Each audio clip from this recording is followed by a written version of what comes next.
Hello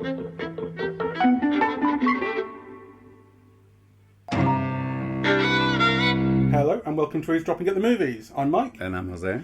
And today we're not talking about a film. We're talking about an event that's on at Birmingham Museum and Art Gallery until the 30th of October this year, called Wonderland, Birmingham Cinema Stories. This is set up, organised by Flatpack. Yes. Who do all that brilliant work around Birmingham. It's curated by Ian Francis and Felicity McWilliams, and it's designed by Keith Dodds. I think the design is fantastic in my view. Yeah, so it's one big room at BMAG, and it shows a history of cinema in Birmingham, including a big central display, which is wonderful, this kind of diorama display of a map of Birmingham that lights up when you press buttons that show you where all the cinemas were in 1915, I can't remember the next year. Oh God, 1940, 1984, and the present. That's right. And 1984 is where the big slump is. One of the things on the wall said that during the height of cinema in Birmingham in the 40s, I think a yearly audience was something like 1.5 billion. Wow. And in 1986, it was 54 million, which is a difference of about 1.5 billion.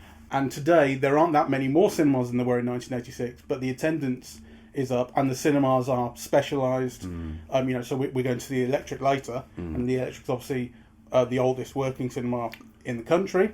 It's a very fond of talking about, and that has its own little section. It has also 3 old seats from the 1980s that you were sitting in. Yes. That are nice and tatty. Yes, I was tired waiting for you. So shall we begin in order? Because one of the things that really impressed me about the exhibition is, on the one hand, it's chronological, right? But it highlights different personalities of different periods, and it's very democratic in doing so. Yes, so some are very famous, like, Ken Wall, who owned cinemas, and, Iris Barry, who became, very important female film critic, right? But then also, like, projectionists, and kind of people who worked at the cinemas and so on. So it doesn't just highlight celebrities, So I love that aspect. The exhibition is at once a history of cinemas in Birmingham, a history of film going, right? So it's part social history. It connects it to all the major movements. It has the technological developments. It locates it kind of in the city, right? So, some of the lenses, some of the dioramas, were originated here. They were built and manufactured here. So I love that it's, it's at once linear but it combines all of these different elements, that happen simultaneously and that are local, and obviously that are also national and international. So I think that's one of the successes of the exhibition for me. Yeah, and those people that it highlights have their own special section on that map in the middle, and you can light up these 10 lights that are these people, these stories that you've read on the walls around the room. This is where these people were located. And I think one of the biggest is Oscar Deutsch. Yes, as well. He has a big place because he created the Odeon cinemas, which was a huge cinema chain, and famously, he was from Birmingham. He was of Hungarian and Jewish descent, but born in Balsall Heath, I think he said. So the exhibition is divided into sections, right?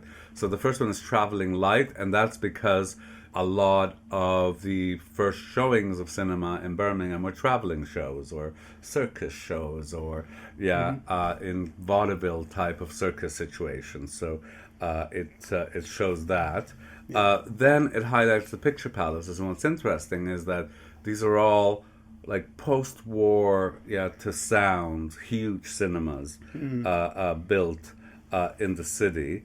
And then it goes to the super cinemas. And actually, one of the things that I loved in that part of the exhibition, what I loved in all the parts of the exhibition was photographs of the pictures of the cinemas, where they were located, and a little bit of a potted history. But what I loved about this 1940, it actually has a bill of what's playing in Birmingham that week, and it's from 1940, and it's such an interesting thing because I remember when I moved to England, I kept looking for the newspaper to see that, because in Canada that's what it was. Like, the newspapers had like a weekly listing of all what the cinemas were showing, but by that point in Birmingham they didn't, right? They only had the times of the cinemas that advertised, that paid for the advertising, right? So anyway, and it was fascinating to see what was playing in Birmingham in 1940. There was a huge range of shows, adventure films and a Hitchcock, and kind of an incredible range of things to see that weekend. So I loved just kind of seeing the newspaper ad, actually, the newspaper sheet.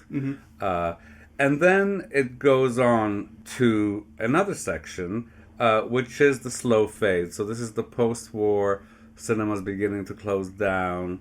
And then it follows that with new beginnings, because as cinemas were demolished and, they were beginning to close down, and it has bits of Cinerama in 3D and, kind of how that played out in Birmingham. But then it also shows how new influx of immigrants created different audiences, right? So, you get black cinemas, and you get Asian cinemas, and you get Kung Fu cinemas, and so on, right?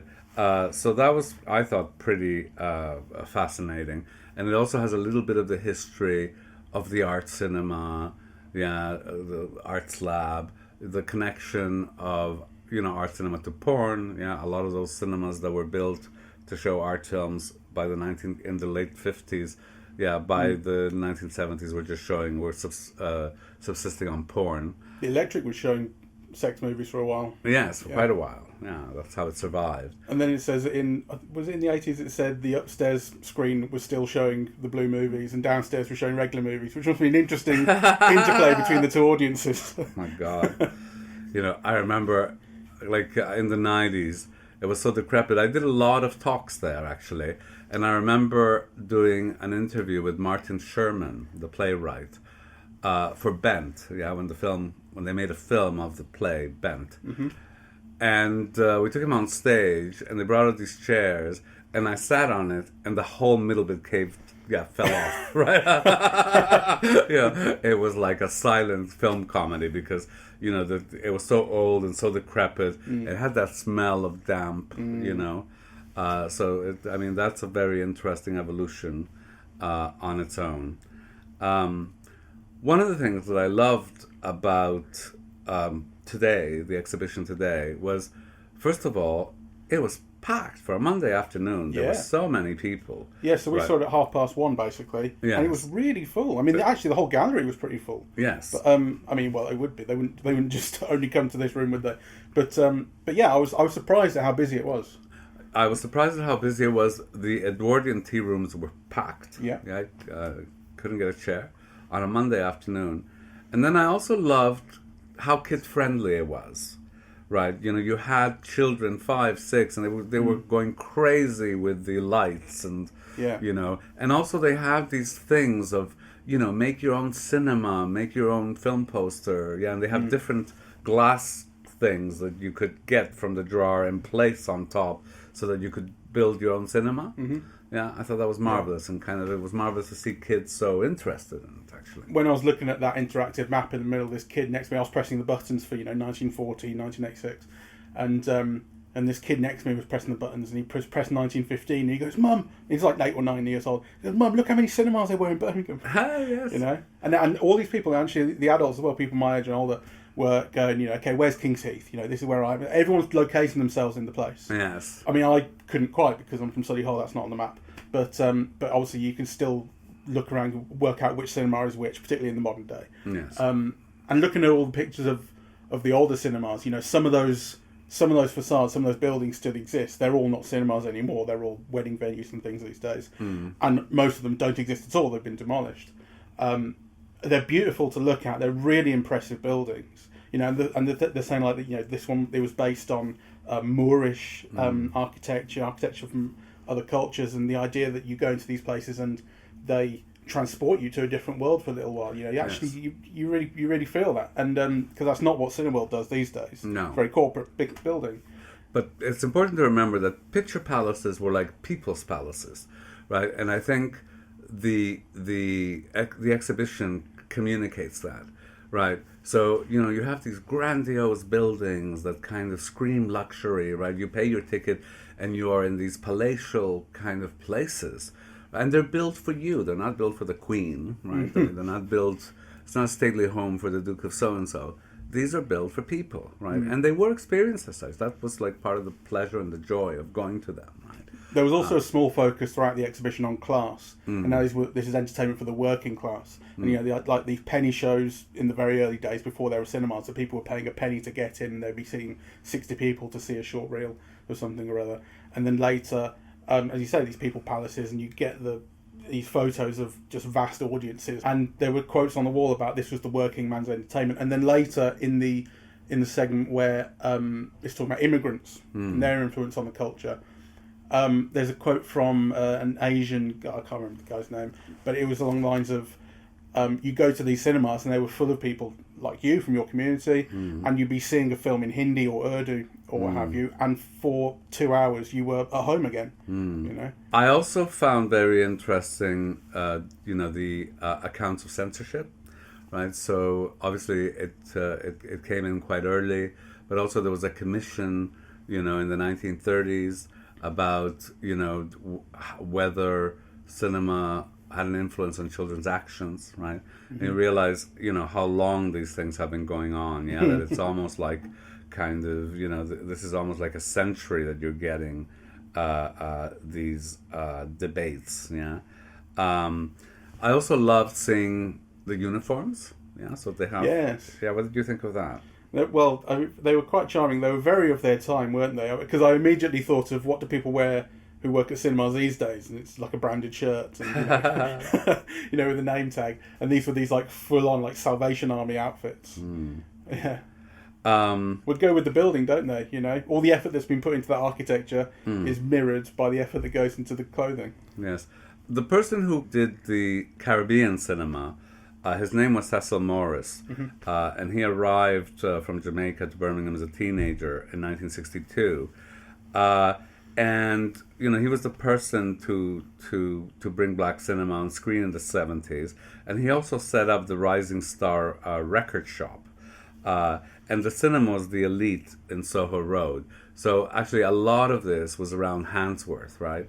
And what's interesting is that the cinemas were also community organizations. So along with the posters for the films, you have meeting on, whatever, right? So a lot of political organizing, happened around the culture as well, which I found, just a really interesting part of the exhibition, really. The quote that you were talking about earlier is from Abdullah Hussein, who says, "A few hundred of us paraded right through white territory down to that movie theater, and we wore whatever we pleased, coat and pants, pajama, shalwar kurta, anything. You could hear the Urdu and Punjabi film songs blaring from loudspeakers block away. A completely different scene awaited you in the theater hall. Popular film songs sung by Lata Mangeshkar, Mohammed Rafi, Noor Jahan, and others greeted you. And when the film started, it put you back in a familiar world, your own movie stars, your own language, dances, songs, jokes, the same storyline, the same scene. You felt as if you had never left your own country." Yes, and I'm thinking, I'm not sure that's a good thing, Creature comforts. So I think it's a marvelous show, actually. It's like the best of the social history because it gives importance to you, and to your community and your history, right? It's kind of, you're not just seeing something in London or New York or Radio City Music Hall. There were all these movie palaces here, and if you have ancestors in Birmingham, these are the places your grandparents went to and where they courted and so on. And the exhibition shows it in quite a glamorous way. The photos are beautiful. The centerpiece photo of the Odeon, the Art Deco Odeon is magnificent, and it kind of dominates the exhibition, So it it glamorizes people's history as well as enriching it in a very textured way. Yeah, it's a really well put together exhibition, and very, very concise as well. The other thing that I loved is it shows you where the first films were shown in Birmingham. I was fascinated, for example, to find out that Muybridge actually exhibited his photographs in the town hall.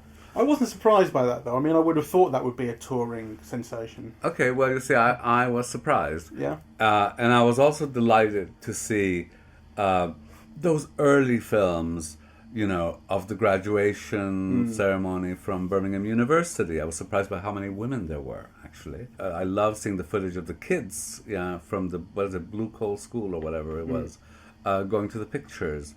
Or, you know, the men returning from war, right? Like, and you see how different the city centre was then, but you still recognise some of the old buildings, right? It is kind of, you know, it's an emotive, it's history, but, you know, in a textured way that helps you learn, but that also has an emotive dimension to it, You feel touched by what you're seeing because it's where you live. Yeah. All right? Very nice. Thank you very much. Well, thank you all very much for listening. We are Eavesdropping at the Movies, and we are on Apple Podcasts, Audible, Google Podcasts, Spotify, SoundCloud and YouTube. On social media, we're on Facebook and Twitter, and the website is eavesdroppingatthemovies.com. And I should just reiterate, you've got until the 30th of October to see this exhibition at BMAG. It's completely free, free entry to everything. And then you can go and get yourself a nice Edwardian tea afterwards. Yes, lovely. All right, well, thank you very much. Bye-bye. Bye-bye.